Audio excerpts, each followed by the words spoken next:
why despite all the years you spent chasing degrees, diplomas and promotions, something inside still feels incomplete. Maybe you've checked every box. Society told you would bring fulfillment, yet you're left asking, is this really who I was meant to become? In today's video, we dive deep into the untold truth behind modern education, how it quietly conditioned us to follow rather than question, and why so many of us reach midlife feeling strangely disconnected from our own life. Stick around to the very end, because the revelation waiting there might just redefine how you see your past, present, and future. And if you're drawn to these meaningful conversations, please hit that subscribe button. Your support helps us keep exploring the questions that truly matter. Think back across the many years of your formal education. Chances are it spanned more than a decade and a half, starting when you were barely old enough to hold a pencil. During that time, you were presented with reading lists, problem sets, essay prompts, and exams. You were taught to follow instructions, meticulously adhere to the syllabus, and remember information long enough to do well on standardized tests. For many, the overwhelming sense was that learning was something you had to do to move on to the next level, rather than a chosen path to deeper understanding. Yet in all these years, you may rarely have been guided to ask essential questions such as, why am I studying this? Or who am I outside of these expectations? School often seemed more about the next test than the formation of your own independent mind. If you studied diligently and behaved, you found yourself rewarded with decent grades or verbal praise. If you fell out of line, you might have been labeled disruptive, uninterested, or lacking discipline. Often, the underlying message was clear. What mattered was compliance, having the right answers in place at the right time. And so the pattern continued. You learned to absorb and replicate information without necessarily connecting it to your own experiences or inner questions. Once you finish this extensive journey from kindergarten to high school, and possibly through college, you could function admirably in society's view. Perhaps you could secure a job, manage your finances, and keep pace with adult life's demands. On the surface, it all looked like success. But deep inside, when circumstances grew quiet, you might have found yourself wrestling with questions that school never taught you how to handle.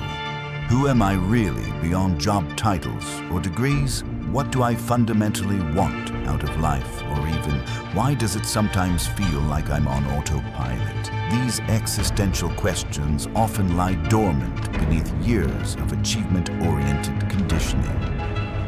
A 2023 survey by Pew Research Center revealed that over 60% of adults in the United States admitted to questioning their purpose in life, despite many of them holding advanced degrees or solid professional credentials.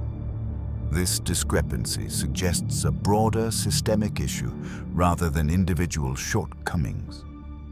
There's a fundamental gap between what formal education teaches us to do, to excel in particular external measures, and what we crave at a deeper human level, to understand ourselves and our place in the world.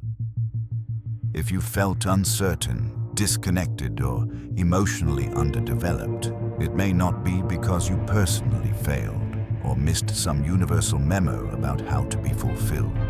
Instead, you might be seeing the natural fallout of an institution that trains people to be productive in a given social structure, but doesn't explicitly teach them to examine their own beliefs and desires.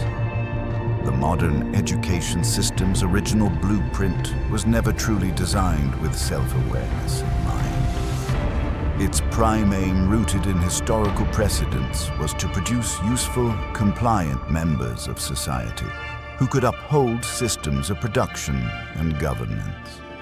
In other words, The structure was set up to ensure that future workers could meet the demands of industrialization bureaucracy or other large-scale endeavors requiring predictability and uniformity.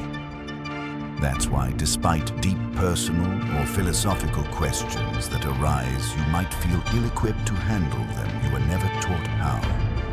While you may have once believed that success alone would naturally yield a sense of inner fulfillment, you may now realize that success and self-knowledge don't always walk hand in hand. In many classrooms, the emphasis subtly or overtly encouraged memorization, standardized answers, and tangible performance outcomes like the satisfaction of top marks or praise from teachers and parents.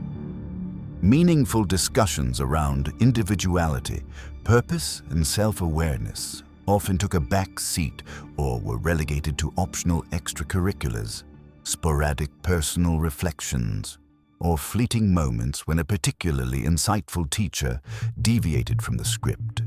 As a result, a quiet sense of alienation can set in once you step away from these structured educational environments. Outside the sphere of timetables and rubrics, in the real and often unpredictable adult world, there may come a point when you look around and ask, what exactly did those years of schooling prepare me for, besides performing well within someone else's framework? The real sorrow of this system is not that it imparts no value. Clearly, literacy, numeracy, and critical thinking skills can be meaningful foundations.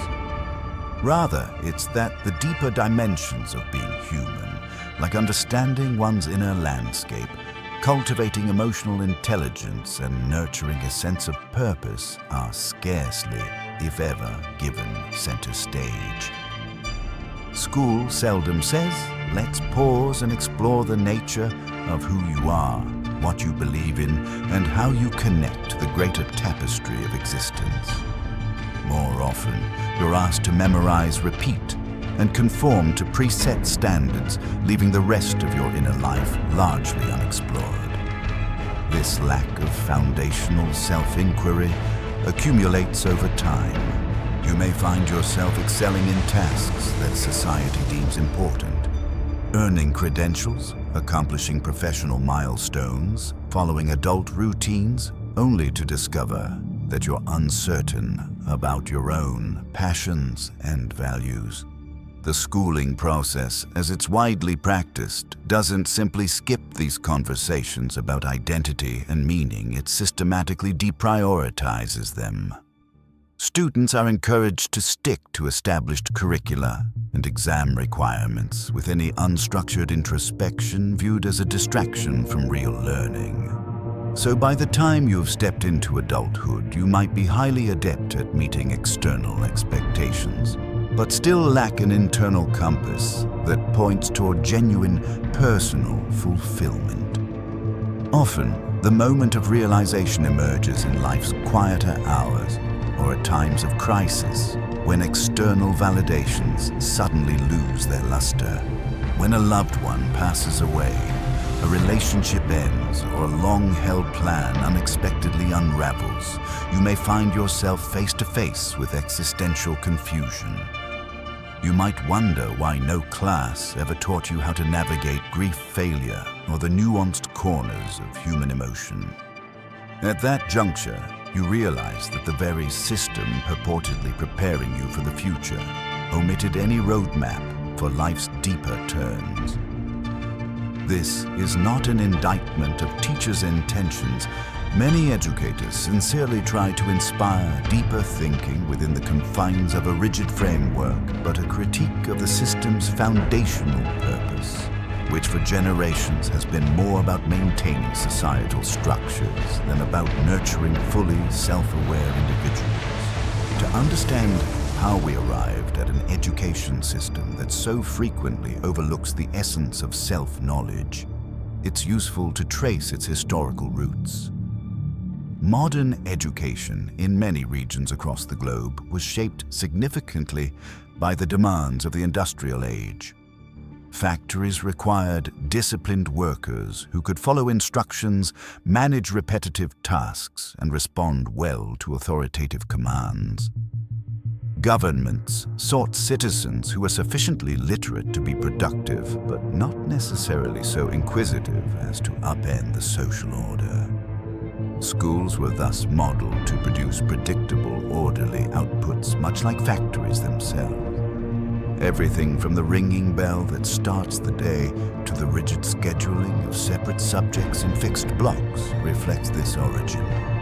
Students move in groups, adhere to a common program, and learn that punctuality, uniformity, and obedience are virtues, and that challenging these structures is often unwelcome. Over time, society's complexities expanded technology, advanced, and economies grew more sophisticated. Yet the essential architecture of schooling graded levels, uniform teaching schedules, standardized testing remained largely intact. The objective was seldom to foster bold, independent thinkers, but to maintain a reliable conveyor belt that channeled young people into roles that the economy needed filled. This approach provided a stable workforce, but it also came with the side effect of discouraging genuine creativity and curiosity.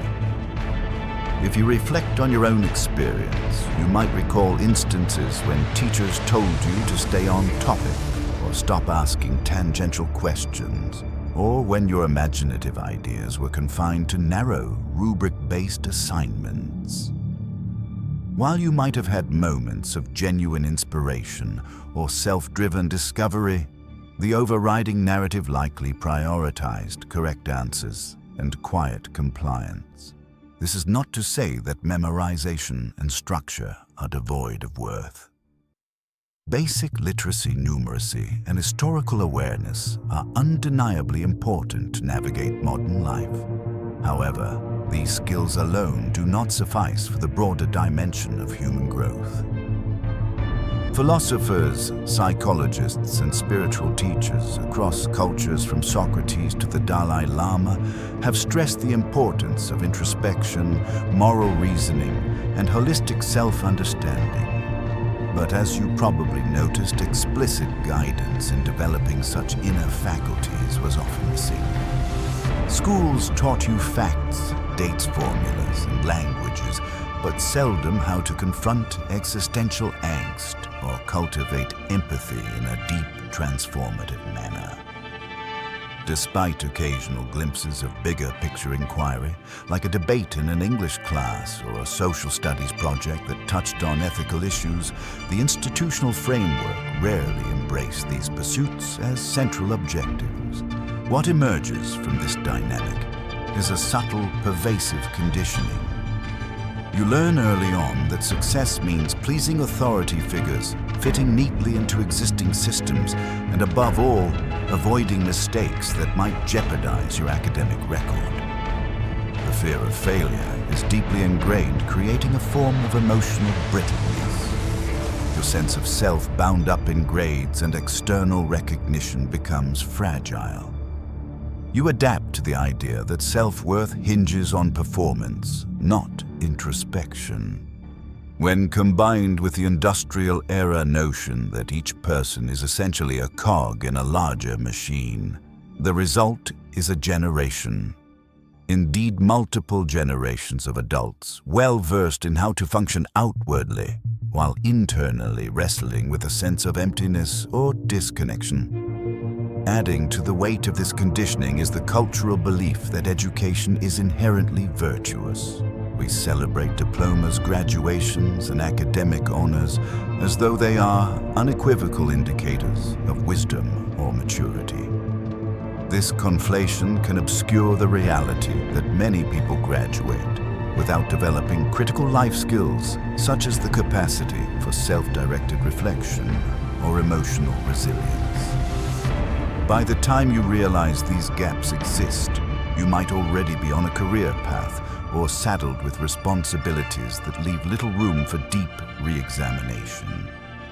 This is where the quiet dissatisfaction or even a mild existential crisis begins to stir, particularly when external achievements no longer suffice to fill the internal void. Sociologist Ivan Illich, in his work Deschooling Society, boldly referred to school as a new form of church, suggesting that it instills in individuals a kind of dogma centered on conformity. This comparison emphasizes that the system functions almost like a religion. It has its rituals, ceremonies, morning assemblies, recitation of facts, its symbols of faith, diplomas, report cards, and its hierarchy of priestly figures, teachers, principals, education boards. Through this lens, questioning the model becomes akin to heresy. It isn't that reading and writing are not important, but that the structure around how we teach and validate knowledge can discourage personal exploration of meaning, freedom, and identity. By reinforcing the idea that there is a correct way to think, learn, and succeed, the system makes it more difficult to deviate from the norm intellectually, creatively, or even morally. If a student constantly faces disapproval for asking big questions about life's purpose or for exploring interests not covered in the curriculum, they quickly learn to suppress those urges. Over years, this suppression of curiosity becomes second nature, paving the way for adulthood lived within narrow boundaries that seldom get challenged. Once that pattern solidifies, it can feel daunting to peel back the layers, especially when few around you seem to question the status quo. One of the less visible consequences of a purely test-oriented education is that it shapes your understanding of learning in a limited way. Rather than being viewed as an ongoing process of personal and intellectual growth, learning becomes tied to external results, test scores, class rankings, and ultimately diplomas or degrees that serve as currency in the job market. Over time, you might internalize a message that knowledge is only valuable if it is quantifiable and recognized by institutions. Indeed, many students who genuinely love reading might find themselves burned out on literature, because the joy of exploration was replaced by the pressure of deadlines and the dread of examinations. The tragedy is that for some people, a natural passion for discovering new ideas is lost or at least deeply buried under layers of performance anxiety. Yet, ironically, the system congratulates those who adapt to these pressures most smoothly. If you manage to excel consistently, meeting expectations and obtaining high scores, you received approval from teachers, parents, and peers, reinforcing the idea that you were a good student.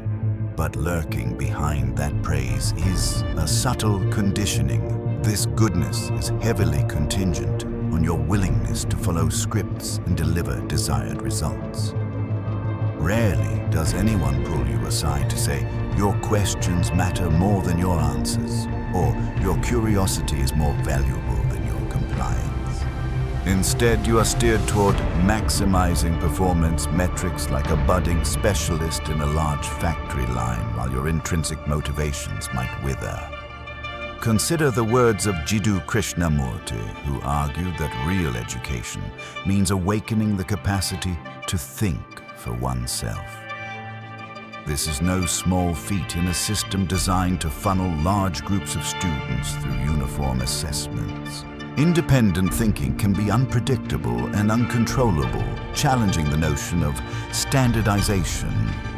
A student who persistently questions the curriculum, who sees inconsistencies or demands a deeper understanding, can be viewed as disruptive. Teachers operating under strict guidelines and limited timeframes might find it easier to discourage such bold inquiry than to nurture it. This pattern has a ripple effect. A child who once found wonder in every new idea gradually internalizes the notion that curiosity must fit institutional constraints. Instead of fueling exploration, the educational environment increasingly demands assimilation into a collective mold. In a world that prizes compliance, the individual who yearns to push boundaries, explore tangents, and challenge established truths risks being sidelined. Thus, the fear of being labeled a troublemaker or receiving poor evaluations becomes a potent silencer. Over time, something far more devastating occurs. You don't just silence your questions to avoid trouble.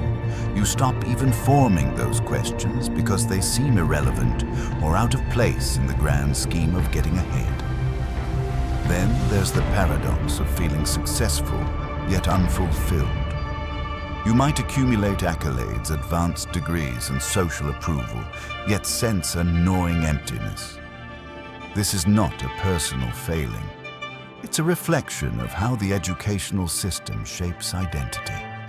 It conditions you to see yourself primarily as a performer in the eyes of an external authority. Even well-intentioned parents often ask, "How did you do on the test?" rather than, "What did you learn that excited you today?" In such an environment, genuine self-inquiry appears secondary to measured achievement. Hence, the adult you become a once excited learner may discover that you are a skilled functionary, but feel curiously detached from the passions and questions that define who you are as a living, thinking being. Over time, that disconnection has real psychological implications. Anxiety, depression, and a pervasive sense of, "Is this all there is?" can creep in precisely because the standard markers of success, salary, recognition, promotions provide only fleeting moments of satisfaction. The deeper yearning for purpose, authenticity, and connection remains unmet. Surveys and psychological studies consistently reveal how even those who appear outwardly accomplished can harbor a quiet sense of discontent, sometimes leading to major life transitions or existential reevaluations. When 60% of adults question the purpose of their lives, it points to a system-wide phenomenon rather than sporadic personal crises. The dissonance between surface success and internal uncertainty is where many people either break down or break through. They might change careers, embark on spiritual journeys, or go into therapy seeking answers.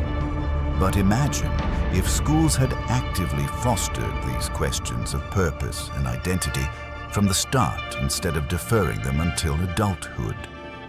The path to self-understanding would be less riddled with confusion and guilt. If the educational framework had placed equal value on introspection and external proficiency, perhaps we would grow into adults better equipped to handle life's inevitable challenges without feeling like we missed the basic user's manual for our own minds and hearts. Beyond the immediate classroom and curriculum, the conditioning of modern education extends into how we perceive power structures and authority. From a young age, you learn to navigate a hierarchical environment. Teachers issue instructions, principals or heads of school enforce rules, and administrators decide the broader policies. You quickly recognize that challenging these hierarchies can jeopardize your standing within the institution. At first, this might manifest in something as simple as not questioning why attendance is mandatory or why certain subjects are taught in a particular sequence. Over time, though, the lesson sinks deeper. You begin to assume that the frameworks imposed on you must be correct or necessary, simply because they come from an authority figure. Thus, another subtle message is embedded. Your role is to align with a system that has already been laid out, rather than become a co-creator of that system. If you do comply, you're praised for your maturity or your respect for the rules. If you resist, you might be labeled a troublemaker or an underachiever. Often, the institution doesn't address the validity of your concerns. It focuses on the disruption you cause. This teaches an unspoken rule: preserving order is more important than addressing the deeper why behind the rules. Consequently, Many of us grow into adults who are adept at functioning within established norms, but hesitant to challenge them even when those norms feel stifling or morally questionable. Over time, this pattern shapes our expectations of the workplace, governance, and social institutions at large. We may comply with policies that don't make sense to us simply because we've been trained that challenging authority is risky. Those few who speak out often face misunderstanding or even backlash. Yet they are sometimes the ones pointing out glaring flaws or pushing for necessary transformation. The lack of robust questioning minds leaves organizations, be they corporations or governments, struggling to adapt creatively to new challenges. Ironically, many employers will say they value innovative thinking, but they often hire from a talent pool conditioned by years of rote learning and performance anxiety. Krishnamurti's insight about real education, waking the capacity for independent thought, becomes ever more poignant. Without this capacity, entire societies risk stagnation. Change, if it comes, tends to be either forced by crisis or introduced slowly and with great resistance. Meanwhile, countless individuals operate day to day, doing what is expected, checking boxes, and rarely asking if the rules themselves are outdated or harmful. Real educational evolution would encourage such questioning from the start, teaching students not only how to obey guidelines, but how to thoughtfully evaluate them. Moreover, the parallel to a factory model is illuminating workers on an assembly line aren't meant to question the design of the product. They're expected to keep pace and maintain productivity. Similarly, students in standard schools aren't usually encouraged to question the structure or purpose of the schooling process itself. They are told to show up on time, complete tasks, and move systematically from one ring of the bell to the next. Any suggestion that the entire model might be reimagined is seen as radical or disruptive. Yet this is precisely the question we must revisit if we are ever to shift education's aim from mere conformity to genuine liberation. The collective acceptance of such a system is strengthened by the social rewards and penalties woven throughout. Academic honors, scholarships, and eventual professional success entice students to stay in line. On the flip side, the fear of failure, the stigma of low grades, or the possibility of being disciplined for insubordination serve as deterrents to stepping outside the scripted path. Thus, education becomes less about nurturing the whole person and more about funneling human potential into defined, predictable channels. An especially significant aspect of this dynamic is how it quietly sets the stage for adulthood. When confronted with major life decisions such as choosing a career, deciding whom to marry, or whether to marry at all, or grappling with existential concerns, you might realize you have little practice in making choices rooted in self-knowledge. Instead, you're accustomed to following the right or safe path as dictated by external authorities or collective norms. This pattern can be disorienting when real life presents dilemmas that no standardized test can address. As individuals advance in years, the subtle wounds left by a strictly performance-based educational system begin to show. On paper, they are high-functioning.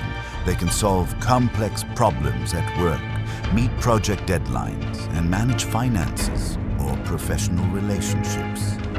Yet when confronted by personal crises like a health scare, a loss in the family, or a deep sense of dissatisfaction, they might discover that all their training in algebra or literature didn't prepare them emotionally or spiritually for these real challenges.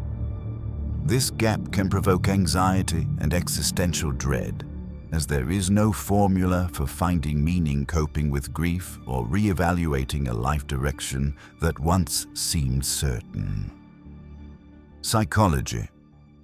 Today reported in 2020 that many adults experience heightened anxiety when facing significant choices, precisely because they were conditioned from childhood to rely on external guidance for what they should do. Continually told that each step in life had a predetermined correct answer, they gradually lost confidence in their ability to navigate the ambiguous terrain of genuine self-inquiry.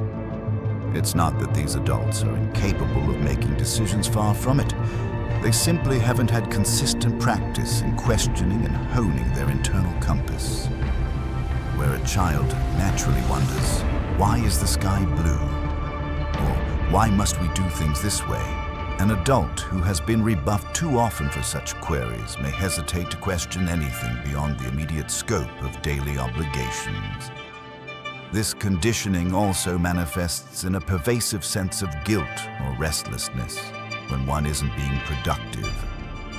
When your worth for so many years hinged on fulfilling academic or professional tasks, it becomes challenging to feel at ease during moments of rest or reflection. Leisure, daydreaming, and creative exploration can feel like luxuries or even unproductive vices. Many people discover that their sense of identity is so entwined with meeting deadlines, achieving milestones, that simply being feels disorienting.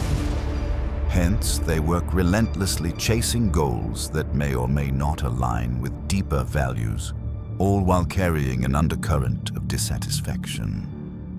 The tragedy is often hidden in plain sight. Society celebrates outward signs of success, wealth, status, advanced degrees, and accolades. That celebration can mask the inner turmoil of individuals who are still searching for purpose. You can attend prestigious universities or land high-paying jobs and yet remain uncertain if what you are doing reflects who you truly are. The question quietly persists. Am I living my life, or am I living the life I was instructed to live when the applause fades, or a crisis disrupts your carefully laid plans, that unaddressed doubt grows louder? The key realization is that the system's oversight in fostering self-knowledge is not a trivial oversight. It's a profound gap that has far-reaching implications for emotional health, ethical development, and even societal well-being. When large numbers of people are unsure of themselves, they become more susceptible to external influences, whether those come from commercial advertising, political propaganda, or rigid ideologies. Without an internal sense of direction, it's easy to become a leaf in the wind blowing whichever way the strongest gust of collective opinion flows.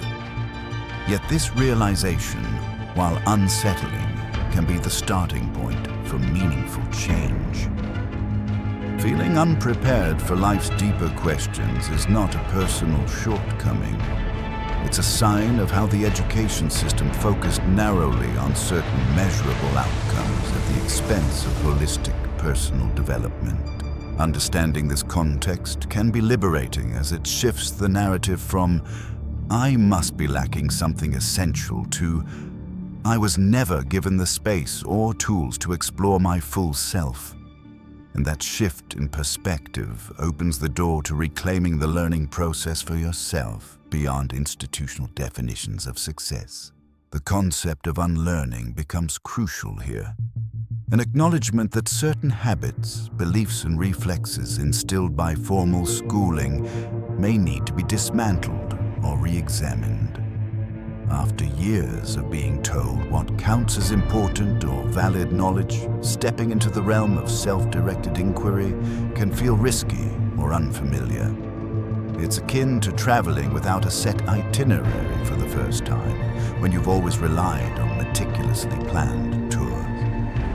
Yet unlearning is not about dismissing everything you've been taught. It's about discerning which parts of your education are genuinely meaningful and which are vestiges of a rigid, productivity-obsessed system. For instance, you might recognize how deadlines and structured goals can be helpful in many endeavors, providing discipline and focus. but you could also see how over-reliance on external metrics can stifle creativity and obscure internal motivations. Similarly, memorizing facts can have practical applications, yet it becomes limiting if memorization is mistaken for deep understanding. The unlearning process invites you to keep what serves you and let go of the rest, recognizing that knowledge or methods that once propelled you to success in a structured environment may not translate smoothly into a life of purpose and self-awareness. This journey of unlearning can be startling because it often involves confronting how deeply you've internalized certain messages about success, failure, and self-worth. Even as you explore a more authentic path, you might hear the echo of old voices telling you that questioning fundamental assumptions is futile or that you are wasting time unless you can measure your progress. The tension arises because the system has for so long reinforced the idea that stepping out of line is either dangerous or pointless. Breaking free from that conditioning doesn't happen overnight. It unfolds gradually, often through incremental realizations and bold moments of choice, where you opt to follow your curiosity rather than a prescribed rule. The importance of this shift is not merely personal, it has social implications. If enough individuals begin to value self-reflection and authenticity, the broader cultural narrative around education could change. Parents might demand more holistic curricula. In schools, teachers could be encouraged to nurture independent thinking, and institutions might relax their grip on uniform testing as the sole measure of competence. However, systemic change typically emerges from individuals who question the norm and share their insights collectively. Thus, as you embark on your own unlearning, you might unintentionally become an agent of broader transformation.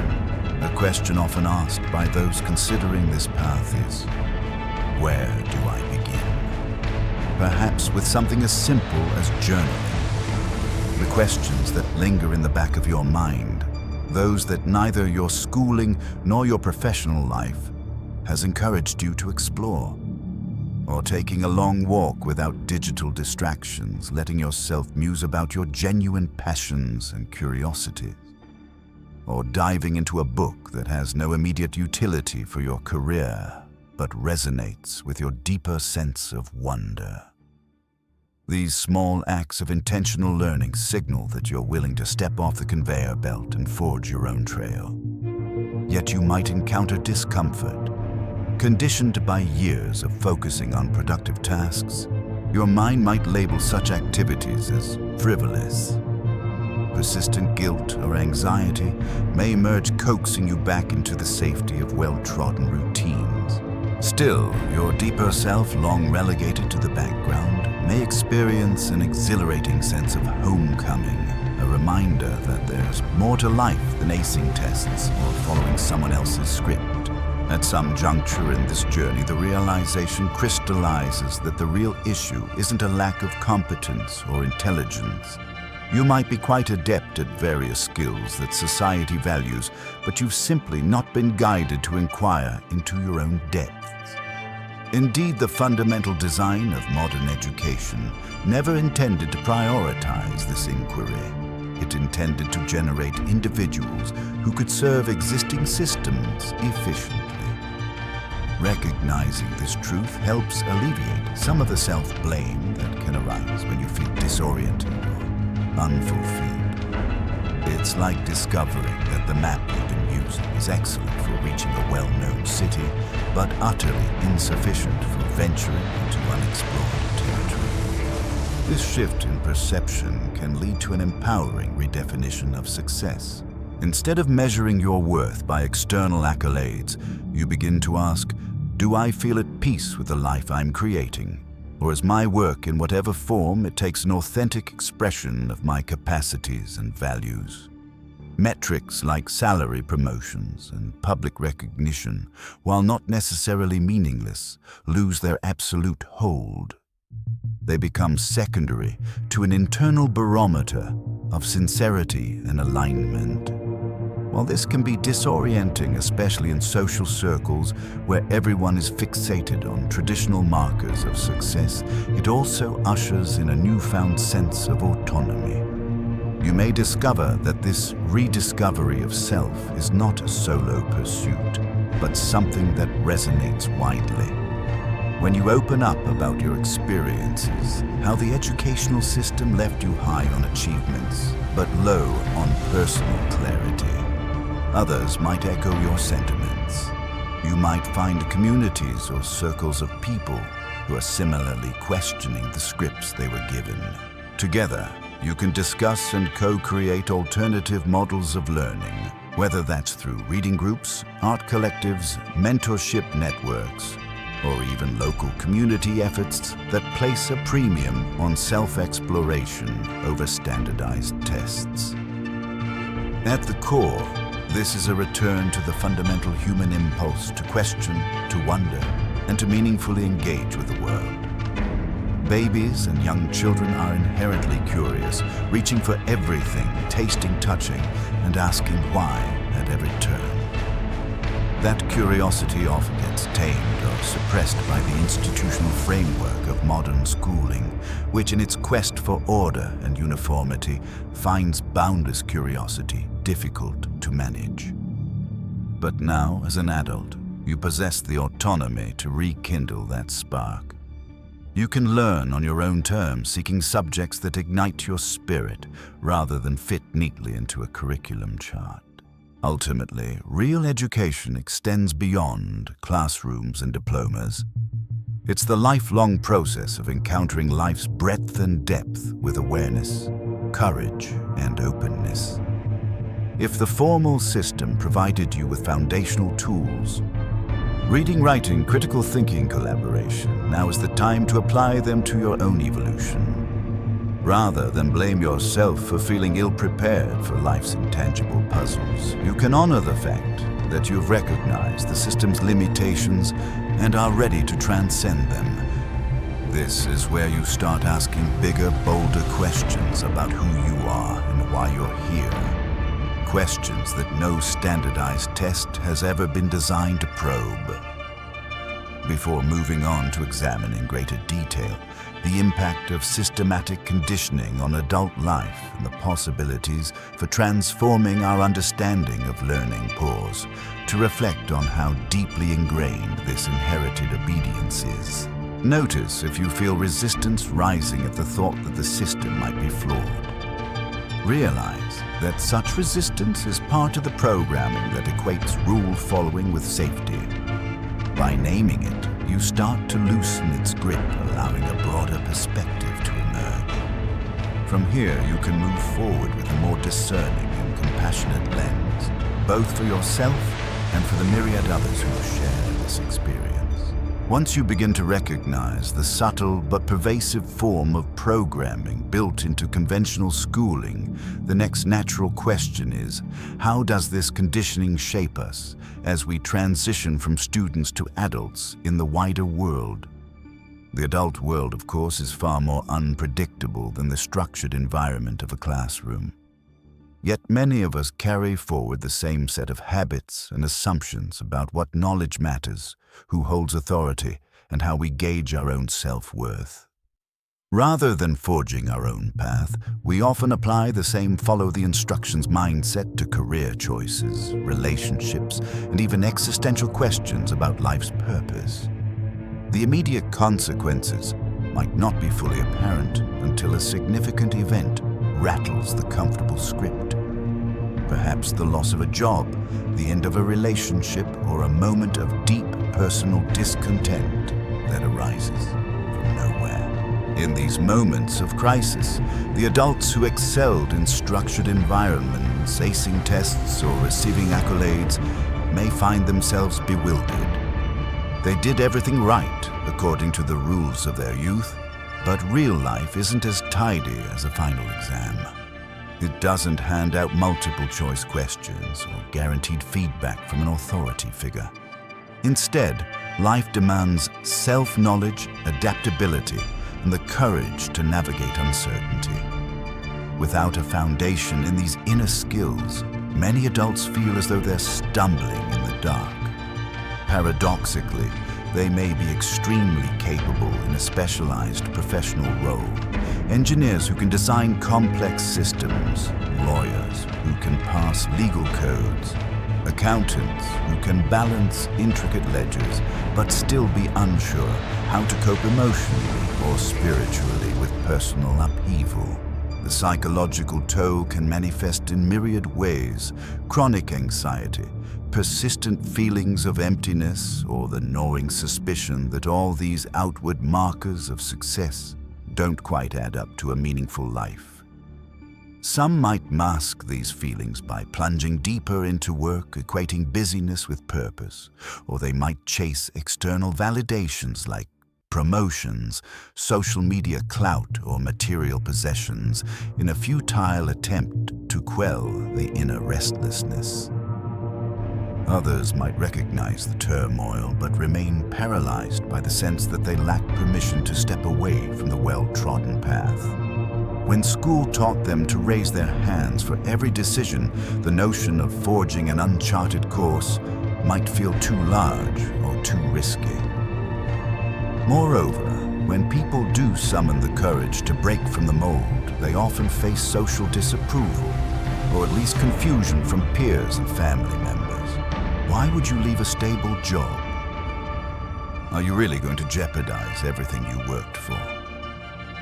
These questions arise from a collective mindset that equates risk-taking with irresponsibility. But sometimes it's only by stepping outside of external expectations that we can begin to discern what genuinely fulfills us. Far from being an act of self-indulgence, this process can be one of profound self-honesty. However, the conditioning that equates obedience with success and deviation with failure remains a potent barrier to transformation. Compounding the issue is the fact that many of us have never learned to calibrate our internal compass. We might know how to be efficient in meeting deadlines or how to study for exams, but we are novices in understanding our emotional landscapes. No standardized test demands you articulate what truly moves your heart or how you process grief. Schools seldom reward you for introspective journaling or for exploring spiritual and moral questions without a neatly packaged answer. This absence of introspection in formative years makes the adult quest for authentic meaning more daunting, leading many to assume they are simply not good at self-discovery. In reality, they were never guided through the fundamentals of that process. In a parallel sense, workplaces can become extensions of the classroom dynamic. Many organizations, especially larger ones, have hierarchies and policies that mirror the school system's emphasis on conformity and productivity. Employees clock in and out, follow prescribed tasks, and receive performance reviews that can feel eerily reminiscent of school report cards. Promotions often go to those who learn how to navigate these existing structures, most adeptly aligning themselves with corporate standards without causing waves. This environment can discourage genuine innovation, despite what the company's mission statements might claim. Much like in school, stepping outside the established framework can lead to isolation or reprimand. Such workplaces capitalize on the fact that most adults have been trained since childhood to adapt, follow rules, and seek validation. If you challenge your manager's methods or propose a radical new strategy that contradicts the prevailing norms, you might experience pushback even if your idea is strong. The correlation with schooling is difficult to ignore, just as inquisitive students were once told to keep their questions confined to the curriculum. Inquisitive employees might be told to stay within scope. Meanwhile, the fear of making mistakes, reinforced by years of being penalized for wrong answers in school, can stifle risk-taking, the very quality that drives meaningful innovation.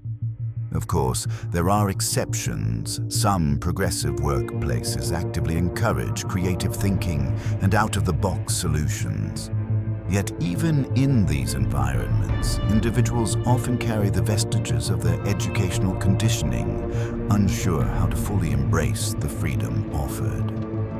Internal barriers, such as imposter syndrome or the dread of failure, can remain deeply ingrained. A sense of hesitancy lingers rooted in the belief that real security lies in playing by the rules rather than challenging them. Thus, even when external conditions might permit greater self-expression, the internal momentum to break away from old habits might be lacking. Another layer to this dynamic is how it impacts personal relationships. Years of schooling teach many to suppress or censor their authentic thoughts if those thoughts don't align with majority opinion or with an authority figure's perspective. In adulthood, this can translate into a reluctance to speak up in personal relationships, romantic, familial, or friendships when issues arise. Conflict avoidance can feel like the safer route because historically stepping out of line had tangible repercussions. This can lead to superficial harmony in relationships, but also a lack of deeper intimacy, as real connection often requires honesty, including the willingness to air disagreements and vulnerabilities. The cumulative effect of all this conditioning, a reluctance to challenge authority, a drive to conform to external metrics of success, and an underdeveloped sense of inner autonomy can be a pervasive feeling of going through the motions. From an outside perspective, you might appear to have it all together, a respectable position, a comfortable home, a network of acquaintances. Yet inside, a persistent question gnaws at you. Is this really who I am? That question left unanswered can metastasize into self-doubt, draining the joy from everyday life and leaving you searching for something you can't quite name. It's essential here to differentiate between the absolute value of knowledge and the method by which it is delivered. Learning in itself is not the culprit. Indeed, learning is as innate to human beings as breathing. We are born into a world of marvel, wide-eyed at the simplest wonders. The issue arises when the process of learning is institutionalized and subjected to a standardized apparatus that largely prioritizes rote memorization over deep conceptual engagement and obedience over introspection. Thus, the damage isn't in the accumulation of facts. Knowing history, literature, mathematics, and science can be incredibly empowering. The real harm lies in the unspoken lessons that accompany these facts. Never question the curriculum, don't deviate from the norms, and measure your worth by how well you perform according to preset rubrics. Over the years, these unspoken lessons seep into your psyche, becoming an internalized belief system that shapes how you approach any kind of knowledge acquisition. Instead of being driven by curiosity, you might find yourself asking, will this skill be on the test or in adult terms? Will this training or certification help me get a raise or a better job? This practical lens, while not inherently bad, can overshadow the more expansive purpose of learning, which includes exploring ideas simply because they stir your interest or enrich your understanding of the human experience. Interestingly, technology has complicated this conversation. On the one hand, digital tools can offer open-ended exploration. You can learn about anything from quantum mechanics to ancient philosophy with a quick internet search. On the other hand, the same tools can exacerbate a performance-driven mentality if they are used primarily to gather credentials or feed social media algorithms. The essence of the problem remains if your educational foundation was built around extrinsic validation rather than intrinsic curiosity. You might carry that into your digital life forever, seeking likes, views, or superficial achievements rather than genuine exploration and connection. The psychological ramifications extend beyond individual well-being and seep into societal structures. When large numbers of adults operate in autopilot mode, uncritically accepting norms and channeling their energy into ticking boxes, societies can become stagnant or, worse, vulnerable to manipulation. A populace conditioned not to question can be swayed by charismatic figures or simplistic slogans. The result is a culture that thrives on short-term performance, economic output, consumer spending, but struggles with deeper systemic issues that require thoughtful engagement, such as climate change, social inequality, or the moral implications of technology. These big-picture challenges demand an education that equips people to think critically, empathize broadly, and value the common good. A tall order for a system that historically emphasized individualized achievement and compliance. Yet all is not lost. Sometimes it takes a collective sense of crisis for societies to revisit the question, what is education actually for? As global challenges intensify, there is a growing call to reevaluate how we nurture human potential. Grassroots movements, alternative schooling models, and innovative online platforms are beginning to stress creativity, emotional intelligence, community building, and cross-cultural understanding. While these efforts remain outside the mainstream in many regions, they illustrate a critical shift. The recognition that formulaic, one-size-fits-all schooling cannot address the complexities of the modern world, nor can it nurture the kind of self-aware, resilient individuals that modern life increasingly demands.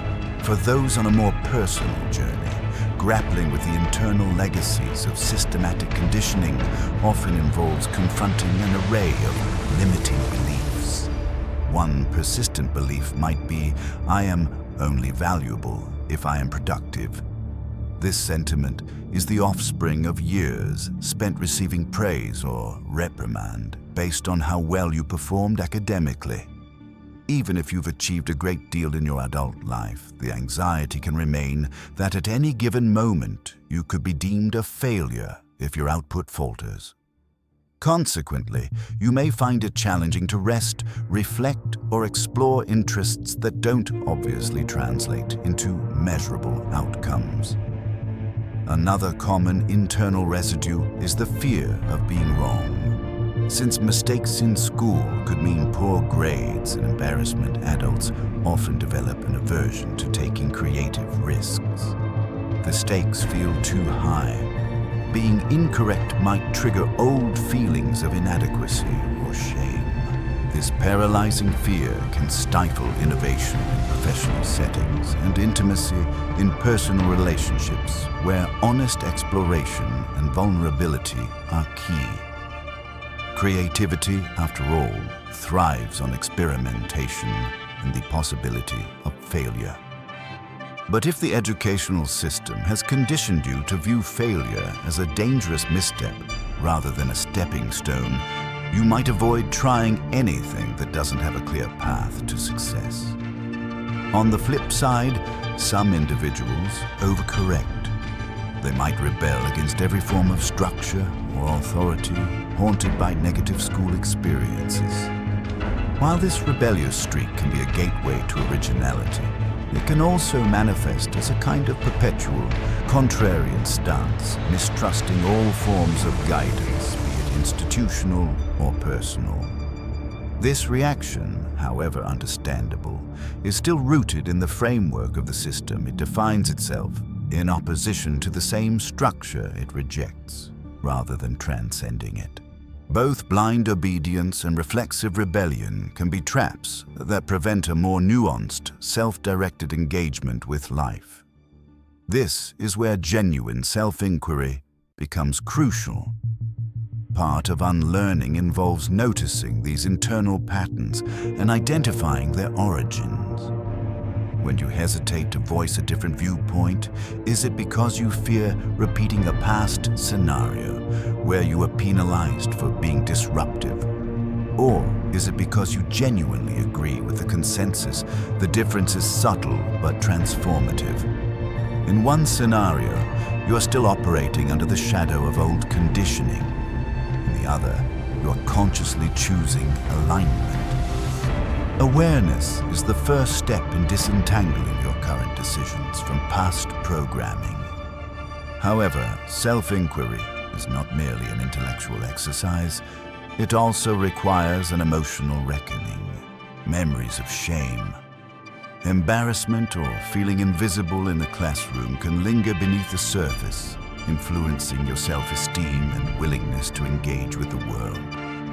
In some cases, therapy or supportive communities can provide the healing space needed to process those old wounds. What's clear is that the ripples of systematic conditioning don't vanish at graduation. They can follow you well into adulthood, shaping everything from your career path to your closest relationships, and even how you talk to yourself in moments of doubt. One of the ironies of modern education is the assumption that it prepares you for real life, yet most formal curricula bypass the most intrinsic, real-life challenges: emotional literacy, ethical discernment, and existential inquiry. No standard exam tests your ability to cope with heartbreak or navigate moral dilemmas that lack clear right or wrong answers. Consequently, the transition from the structured environment of school to the unstructured reality of adulthood can be jarring. Even those who excelled academically might find themselves ill-prepared to handle the depth of human complexity that arises beyond the classroom walls. Many adults describe feeling like they're missing an instruction manual for life's intangible domains. They can do their taxes, but they don't know how to mend a broken friendship. They can manage a project team, but they're at a loss when it comes to managing their own grief or anxiety. They can climb the corporate ladder, yet remain strangers to what truly brings them joy or aligns with their deeper values. This dichotomy underscores the limitations of a purely results-driven educational system that omits essential aspects of human development. In this vacuum of personal guidance, a prevalent coping strategy is to assign value to external milestones: getting a particular degree, landing a certain job, purchasing a home, or achieving societal markers of success. But after these goals are met, the existential questions often remain. Was this really my dream, or just another step in the formula I absorbed? Does this achievement actually make me feel whole? When the answer is no, a crisis of purpose can ensue, leading some individuals to drastically alter their life trajectories or sink into disillusionment. The 2021 Pew Research Center survey, which found over 60% of U.S. adults questioning the purpose of their lives, offers a sobering reflection of this phenomenon. It's not that these individuals are uneducated in the conventional sense. Many possess college degrees or advanced qualifications. Rather, they have encountered the realization that the standard educational formula did not equip them with a roadmap for deeper fulfillment. The sense of emptiness is not a personal failing, but a symptom of an institution that prioritized compliance and external validation over inner exploration. In some instances, individuals might initially attempt to fill this void with various forms of escapism, whether through entertainment, consumerism, or addictive behaviors. These distractions can momentarily mask the absence of genuine purpose. Yet such tactics rarely offer long-term solace, leaving the deeper questions untouched. Eventually, many hit a turning point triggered by a personal wake-up call. It could be a health scare, a profound loss, or simply waking up one morning and realizing life feels devoid of meaning. At that juncture, the lack of education in self-awareness and existential clarity can no longer be ignored. For those seeking a way through this quagmire, an essential step is recognizing that the feelings of emptiness or confusion do not indicate personal inadequacy. Rather, these feelings often serve as a spotlight illuminating how formal education neglected critical dimensions of human growth. Once you see that your uncertainty is rooted in a systemic oversight rather than an individual shortfall, you can start taking a more proactive approach to your own education, the one that never truly ended at graduation. This second education, if you will, involves asking fundamental questions that traditional schools often sidestep. What do I love? What values guide me in making decisions? How can I cope with suffering in a constructive way? What does success mean to me personally beyond social expectations? These inquiries demand resources that a standard academic setting rarely provides: silence, reflection, and a safe space to experiment without fear of penalty. They also call for guidance from mentors who prioritize holistic development over rote memorization. Sometimes these mentors are therapists, spiritual counselors, life coaches, or simply wise friends who have navigated their own journeys of self-discovery. The key difference here is that the curriculum isn't mandated.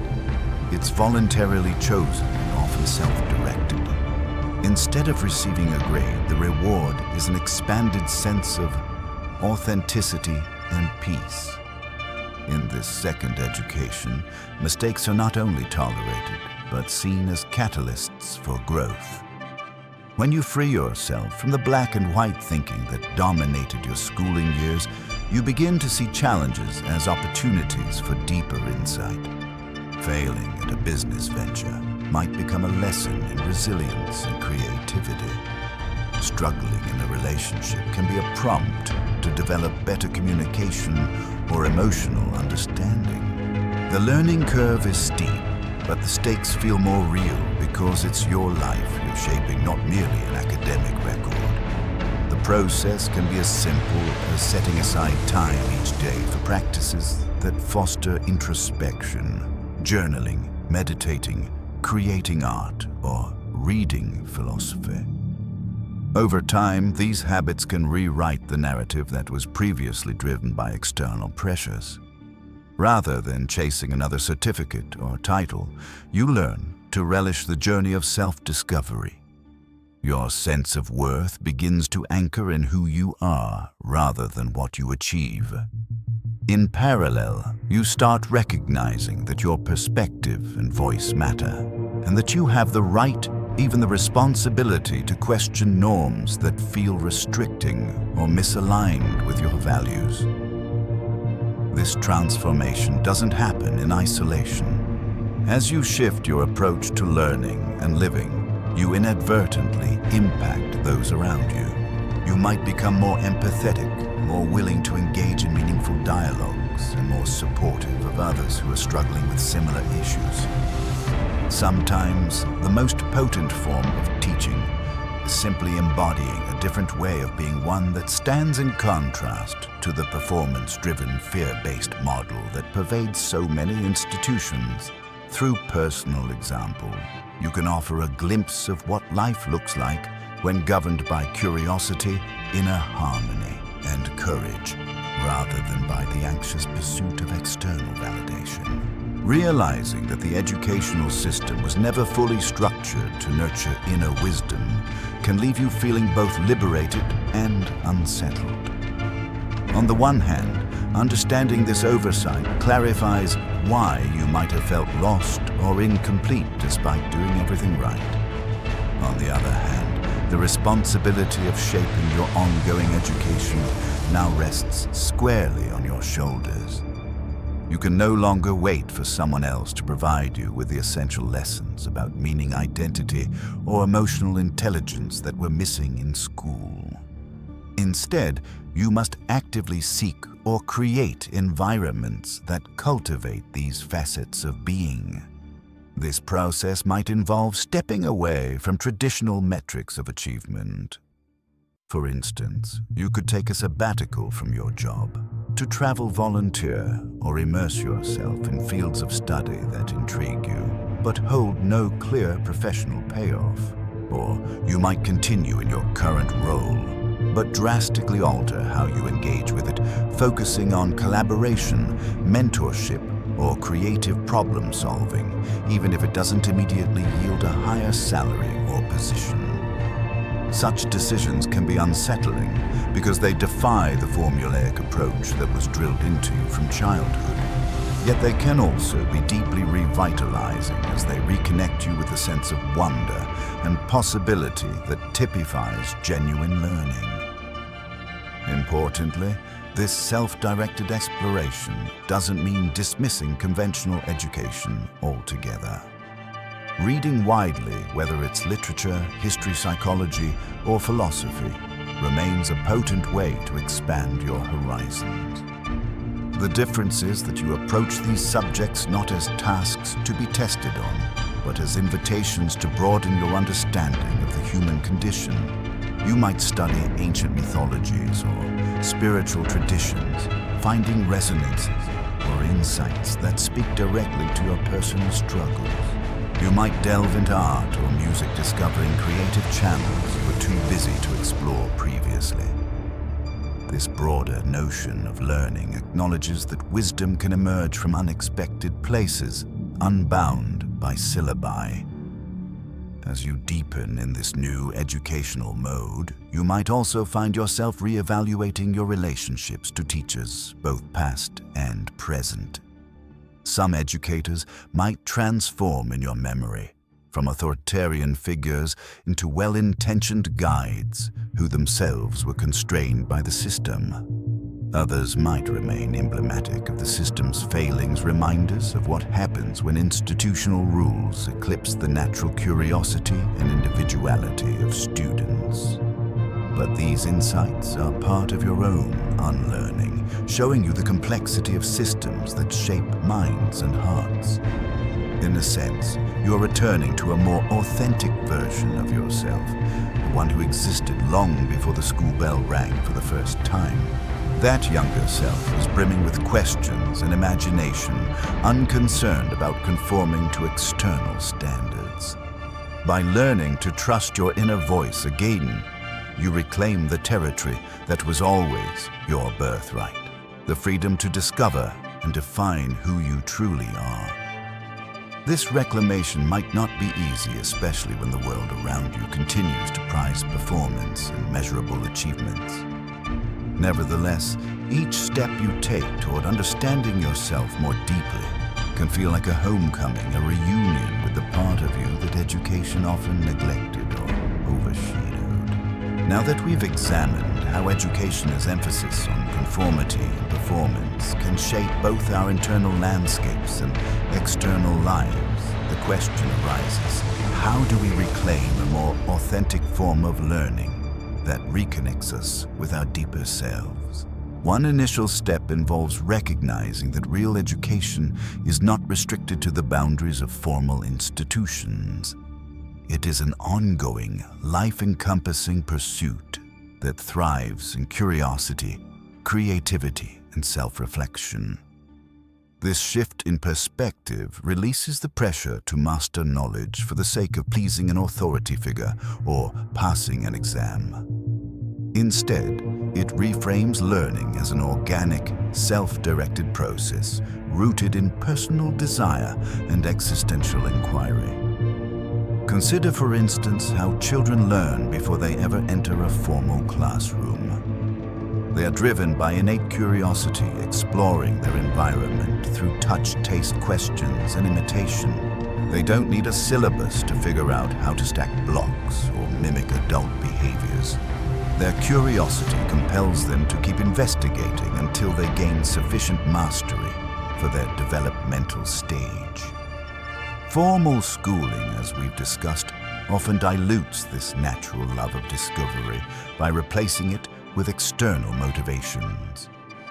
Reclaiming your authentic learning potential thus involves rediscovering that intrinsic drive. It means asking what subjects, ideas, or art forms genuinely captivate you, not because they promise a tangible reward, but because they stir something within your soul.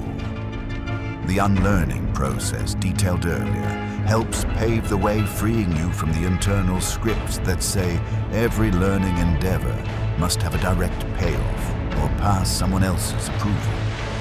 You might allow yourself to wander through topics that on the surface appear unrelated to your career, but speak to parts of your identity long neglected.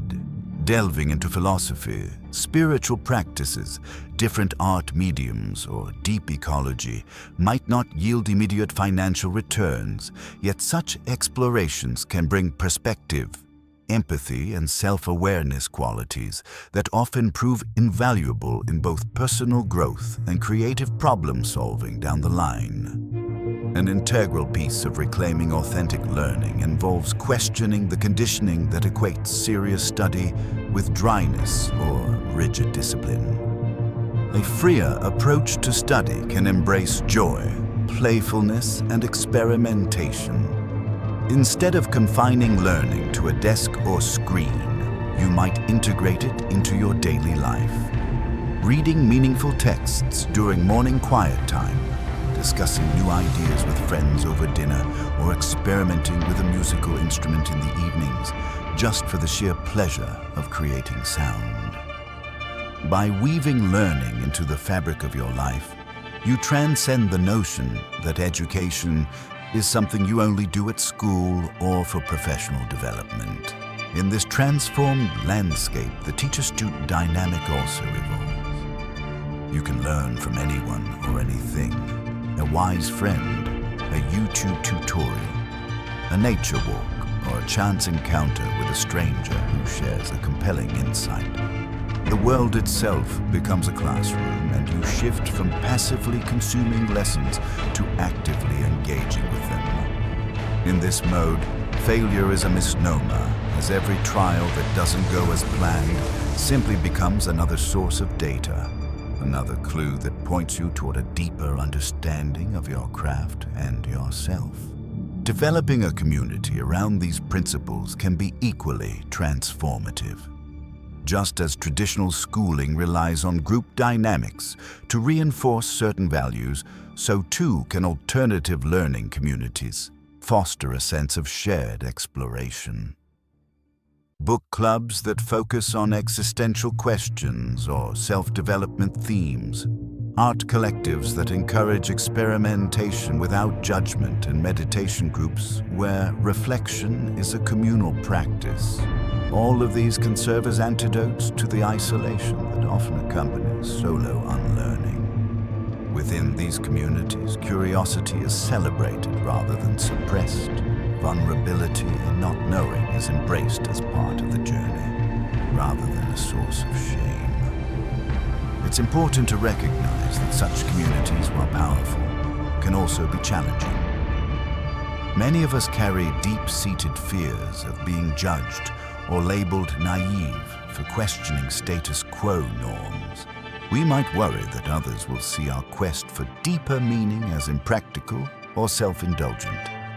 Yet true communities of authentic learning hold space for these insecurities, understanding them as residues of an education system that prized external validation and uniformity. By providing an environment where people feel safe to express doubts, confront limiting beliefs, and celebrate small discoveries, these communities can catalyze profound personal and collective transformations.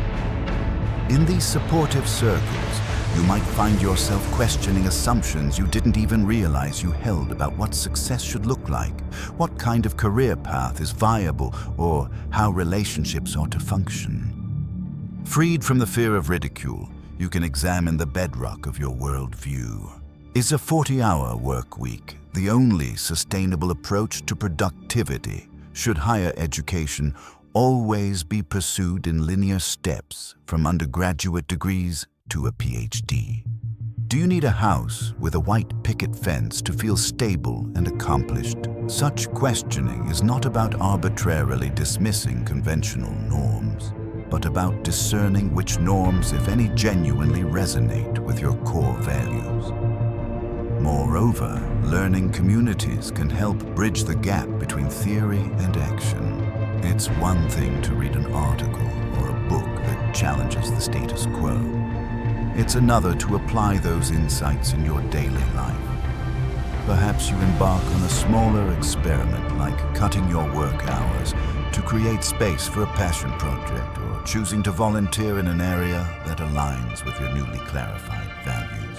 When you share these choices with like-minded peers, you receive feedback, encouragement, and alternative perspectives, turning your learning from an abstract proposition into lived experience. Naturally, not everyone has immediate access to such communities. In some cases, you might need to cultivate them yourself, starting with a few friends who share an interest in delving deeper. Digital platforms and social networks can also serve as a starting point, connecting you with people around the world who are on a parallel quest for meaning and authenticity. Over time, these connections can evolve into more tangible support systems, whether through retreats, workshops, or collaborative projects that blend learning creativity in social engagement. Reclaiming authentic learning also extends to the way we mentor or raise the next generation. While the modern educational system might not overhaul its structure overnight, each adult has the potential to influence young people. Be they their own children, students in a classroom, or younger relatives. Instead of perpetuating the cycle of obedience-based success, you can choose to encourage questions, foster creativity, and validate the emotional experiences of children. This doesn't mean discarding academic rigor. Rather, it involves balancing it with open-ended inquiry and emotional intelligence, acknowledging that true learning thrives when wonder and discipline walk hand in hand. In practical terms, this might look like encouraging a child to explore a topic they're genuinely curious about, even if it's not part of the standard lesson plan. If your child loves insects, you might spend a weekend observing bugs in the backyard, reading about entomology online, or drawing diagrams together. You could then use this passion as a gateway to lessons in biology, ecology, and even creativity. By doing so, you model an approach to learning that values organic curiosity as much as structured goals. Rather than waiting for a teacher or a syllabus to grant permission, you grant it yourself, and by extension, to the child's innate hunger for understanding. Teachers who operate within conventional schools can also embed elements of authentic learning in their classrooms. While they may still need to prepare students for standardized exams, they can incorporate more project-based learning, Socratic dialogues, and collaborative problem-solving exercises. Encouraging students to ask why and to form their own opinions fosters a sense of agency. Students can learn that the purpose of questioning is not to disrupt, but to deepen collective insight. Such initiatives may demand more effort and creativity from educators, but the payoff is significant. It kindles a spark in students that might otherwise be extinguished by rote memorization and fear of making errors. Outside of formal schooling, mentorship programs can serve as a key vehicle for transmitting these values. Whether in community centers, extracurricular clubs, or online forums, mentors can model an approach to learning that's fluid, introspective, and responsive to students' evolving interests. If a teenager wants to discuss the meaning of life, an adult mentor might guide them towards philosophical texts, mindfulness practices, or service projects that engage them in real-world ethical dilemmas. The result is a richer, more multi-dimensional educational experience that addresses intellect, emotion, and spirit in tandem. Taking a broader societal view, these changes might seem small in the face of entrenched systems and historical precedents. But shifts in collective consciousness often start with localized experiments blossoming outward as people witness more fulfilling ways of learning and living. The future might well hold a hybrid model where technology facilitates individualized study. Traditional classroom environments provide collaborative communities, and holistic approaches ensure that the purpose of education isn't simply to create future workers, but to nurture fully realized humans who can contribute to society in a myriad of meaningful ways. Within the adult sphere of self-reinvention, another crucial aspect is learning to integrate the intellect, emotions, and intuition. Traditional education sometimes glorifies rational thought to the exclusion of emotional understanding or intuitive insight. This can leave you academically accomplished, yet emotionally stunted, doubting your gut feelings or personal values in favor of what seems logical. Reclaiming learning means appreciating that rational analysis is only one part of human intelligence. Emotional intelligence allows you to navigate relationships and inner states. Intuitive intelligence helps you sense patterns, possibilities, and meanings that aren't immediately quantifiable. When you bring these facets together, you open up a more holistic engagement with life's questions. Suppose you're contemplating a career change. The rational mind might list pros and cons, salary differences, job security, or the time required for additional training. Emotional intelligence might prompt you to consider how the work environment or daily tasks align with your emotional well-being, while intuition might register a sense of excitement or dread when you imagine yourself stepping into the new role. Integrating all three modes, rather than privileging any single one, provides a well-rounded perspective that a purely academic education rarely teaches. Realizing that your education can be self-directed and multifaceted also challenges the notion that learning peaks in your 20s. Instead, it can become a lifelong process, an evolving adventure where each chapter of your life introduces new areas of exploration. Your 50s might be the perfect time to learn painting or delve into Jungian psychology. Your 60s could be an opportunity to study a foreign language that fascinated you in childhood. In this view, aging is not a decline, but an accumulation of layers of wisdom, each built upon the last, so long as you maintain an open-hearted, inquisitive stance toward life. Moreover, embracing a wider spectrum of intelligence can foster a sense of empathy and interconnectedness. When you understand that others may prioritize or excel in different forms of intelligence, some are more emotionally perceptive, some have a keener intuition, others shine in logical reasoning. You develop respect for the diversity of learning styles and contributions.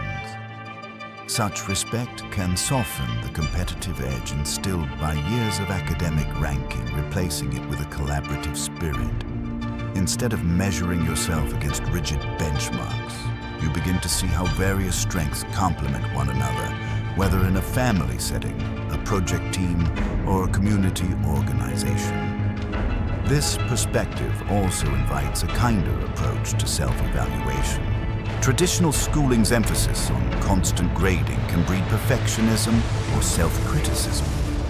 By contrast, acknowledging that human growth is messy and non-linear frees you to view mistakes as stepping stones. In any meaningful endeavor, errors are not a final verdict on your competence, but a catalyst that reveals new angles and potential refinements. In this kinder framework, your worth as a person isn't tethered to how many facts you can recall or how flawlessly you can perform an assigned task. Instead, it's tied to your willingness to keep evolving, keep questioning, and keep nurturing your innate curiosity. As you move forward with reclaiming authentic learning, it becomes clear that this process isn't purely about personal betterment. It resonates with a broader collective potential. Society benefits from individuals who can think critically, question structures, and innovate solutions to pressing challenges. When education fosters docility more than discernment, systemic issues remain unchallenged.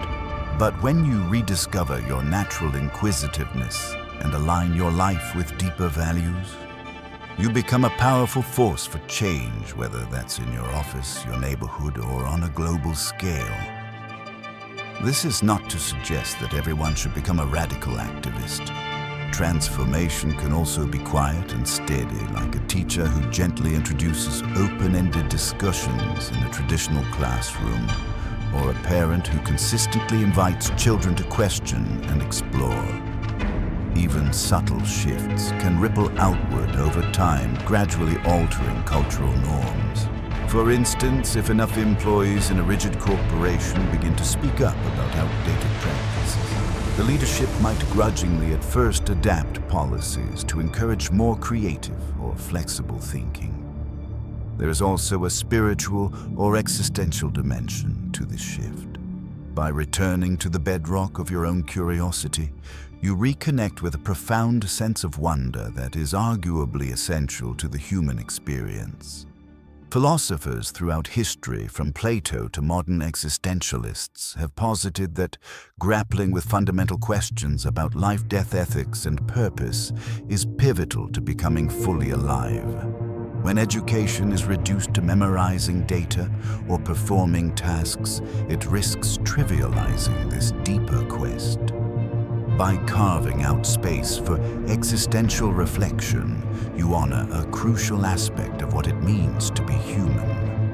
Reclaiming learning, therefore, can be seen as an act of self-liberation that also holds emancipatory power for those around you. When you openly share your process, your doubts, your mini epiphanies, your progress in unlearning old patterns, you give others permission to do the same. In a world that often prizes superficial certainty, the vulnerability of questioning can be surprisingly magnetic. Conversations become richer, connections deepen, and collective intelligence grows. What began as a personal foray into self-discovery can morph into a communal reawakening to the broader spectrum of possibilities that life offers. Nevertheless, this path is not without obstacles. Old habits die hard, and societal structures do not easily relinquish the status quo. You may still encounter skepticism, pressure to conform, or conflicting internal voices that doubt the legitimacy of your new approach. In these moments, remembering the bigger vision helps. You're not just learning a new hobby or entertaining novel ideas. You're part of a renaissance of human potential, of reviving a thirst for meaning that conventional education often overlooks. At its core, the journey back to authentic learning parallels a deep homecoming to yourself. Schooling might have taught you to function well in a society shaped by industrial and post-industrial needs, but it rarely challenged you to stand confidently in your own uniqueness. Reclaiming your natural inquisitiveness involves dismantling the internal walls that were built to keep that uniqueness hidden. You might notice, for example, how you check your thoughts against an imaginary rubric, or how you instinctively temper your creativity for fear of appearing strange. These reactions, once so normalized, stand out clearly when you commit to living with more authenticity. As you continue down this path, you become more adept at identifying the subtle ways in which formal education's legacy still influences your thoughts and behaviors. Perhaps you realize that you're overly concerned with how your creative work will be judged, or that you feel compelled to produce measurable outcomes even in leisure activities. The more you observe these patterns, the more you can question them and gradually release the grip they hold on your sense of self. Replacing these old scripts with a more compassionate, open-ended narrative paves the way for a style of learning that is self-motivated, joyful, and intrinsically rewarding. This evolved perspective on education also heightens your sense of responsibility. When you recognize that meaningful growth arises from genuine engagement rather than external mandates, you can't simply blame the system for every shortfall. While it's true that the system is flawed, you now see that reclaiming your agency means also becoming accountable for how you apply yourself. You no longer passively wait to be taught. You actively seek out what you need. If your workplace stifles innovation, you might gather colleagues interested in trying new approaches or consider shifting to an environment that aligns better with your values. If your personal life lacks intellectual depth, you might join a philosophical discussion group or start one yourself. This responsibility extends to emotional realms too. Embracing a learning mindset means acknowledging that every interpersonal challenge can teach you more about empathy, communication, and self-awareness. Conflicts become opportunities to refine how you listen, respond, and connect. Failures in relationships can reveal patterns that you learned unconsciously in your younger years, patterns you can now identify and address. Thus, the personal growth that emerges from unlearning and relearning is intertwined with becoming a more ethically aware and emotionally mature individual. In essence, reclaiming authentic learning means reclaiming your humanity. It's about discovering again that you're not merely a cog in a societal machine, but a thinking feeling, questioning being with the capacity for wonder. The next step is acknowledging that this wonder is legitimate, perhaps even sacred, and deserves to guide your choices and inform your worldview. When your education once taught you to compress that wonder into standardized molds, you now deliberately expand it, allowing curiosity to spill over the edges of your life, illuminating areas you hadn't previously considered worth exploring. All of these reflections bring us to a culminating insight. Real education is life itself, not just a preparation for it. Instead of seeing schooling as a linear trajectory that ends once you receive a diploma or degree, you begin to regard every day, every interaction, and every experience as part of a continuous learning journey. This profound shift means you're never truly done studying, nor are you compelled to follow a curriculum that neglects your internal reality. You recognize that the greatest lessons often come from unexpected corners, chance encounters, personal challenges, creative pursuits, and that these lessons have tangible value, even if they aren't sanctioned by an official institution. In this new paradigm, success is redefined. Rather than chasing after a socially approved checklist, good grade, stable job, certain material possessions, you measure success by your sense of alignment with your values, your emotional and intellectual growth, and your contributions to the well-being of others. Achievement thus becomes more collaborative and holistic, less about outperforming peers and more about continually refining who you are and how you engage with the world. This form of success cannot be captured by a singular test score or job title. It's a living, evolving state of being at peace with your unfolding journey. And yes, challenges remain. The broader systems of education and employment still reward compliance, quantifiable outputs, and standardized thinking. But by recognizing that true learning transcends these constraints, you gain the flexibility to operate within the system when necessary, while still nurturing your more expansive sense of self. In practice, this might mean meeting certain academic or professional requirements for practical reasons, all the while maintaining a parallel track of self-directed exploration and personal inquiry. As you stand in this reclaimed space of learning, fully aware that it was never truly the system's job to make you whole, you may experience waves of grief for the lost years and the missed opportunities. Yet there's also a burgeoning sense of excitement, knowing that you can now learn and grow on your own terms. You can choose to cultivate your own mind with intention and heart-forging connections that resonate with who you are at your core. It's a dynamic, ever-evolving path, but it offers a richness that top-down schooling often lacks. In the end, perhaps the greatest lesson of all is that the power to think, to feel, to wonder, and to choose has always been yours.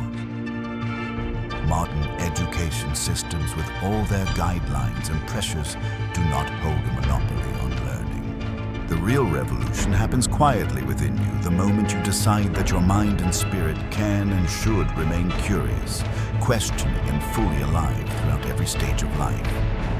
This realization marks the point at which you transcend the old narrative, recognizing that while the system may have taught you to fit in, your deeper calling is to wake up, unlearn what no longer serves you, and return to the wellspring of who you truly are.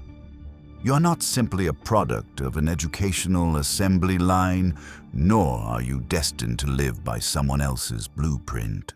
The choice to reclaim your education and your sense of self is ultimately an invitation to reconnect with your innate capacity for wonder, understanding, and authentic expression.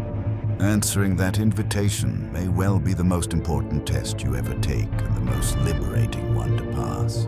Reflecting on everything we've discussed, it's clear that education was never meant to leave us feeling disconnected. The good news is, it's never too late to rewrite the script. At any stage of life, you hold the power to rediscover your innate curiosity, reconnect with your deeper purpose, and reshape your path in a way that feels true and meaningful. Real education doesn't end when we graduate. It begins anew whenever we start asking the questions that matter most. I'd love to hear your thoughts on this. Have you experienced a similar realization? How has your perspective on education changed over the years? Please share your stories in the comments below. Let's continue this powerful conversation together.